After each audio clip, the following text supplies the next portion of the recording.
uncle uncle দাঁড়ান দাঁড়ান আমরা একটু সামনে যাবো আস্তে আস্তে আস্তে কি রে ফট বেড়া সাই আপনি ওইদিকে যাইতেছেন না এদিকে যাই ঠিক আছে তবে তোমরা নিয়ে যাই তো সাই সরা ভাড়া দিব তো ভাড়া আছে না বারা পিছন বারা গাতে ওড়া দো বিচারে পড়ে রইছে কি হাগল কেন গাইয়ের কাইলে কত কষ্ট করে তুই ফট করে তুলিয়া দাম কেন কিলে বকরে উল্টা বাটা আঙ্কেল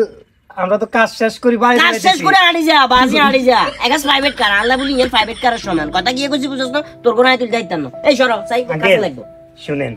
আমি মাস্টার্স কমপ্লিট করা একজন ছাত্র সব চাইতে দুঃখজনক বিষয় কি জানেন আমি মাস্টার্স পাস করার পরে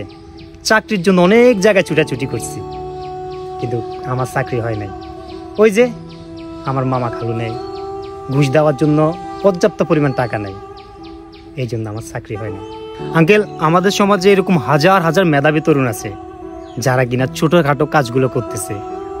কেউ রিক্সা চালাইতেছে কেউ মাটির কাজ করতেছে কেউ আবার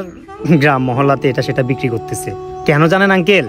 ওই যে পরিবারের দায়িত্বটা যে তাদের কাঁধে আঙ্কেল আমরা আপনার রিক্সা যাব না তবে দৃষ্টিভঙ্গি একটু চেঞ্জ করেন এই গেরে কোলে লই কুদুর কুদুর কুদুর কুদুর করে আগে যা তারপর আরে সব জ্ঞান দিচ্ছে সাই সর আঙ্কেল মনে সর বেলা কইছি সর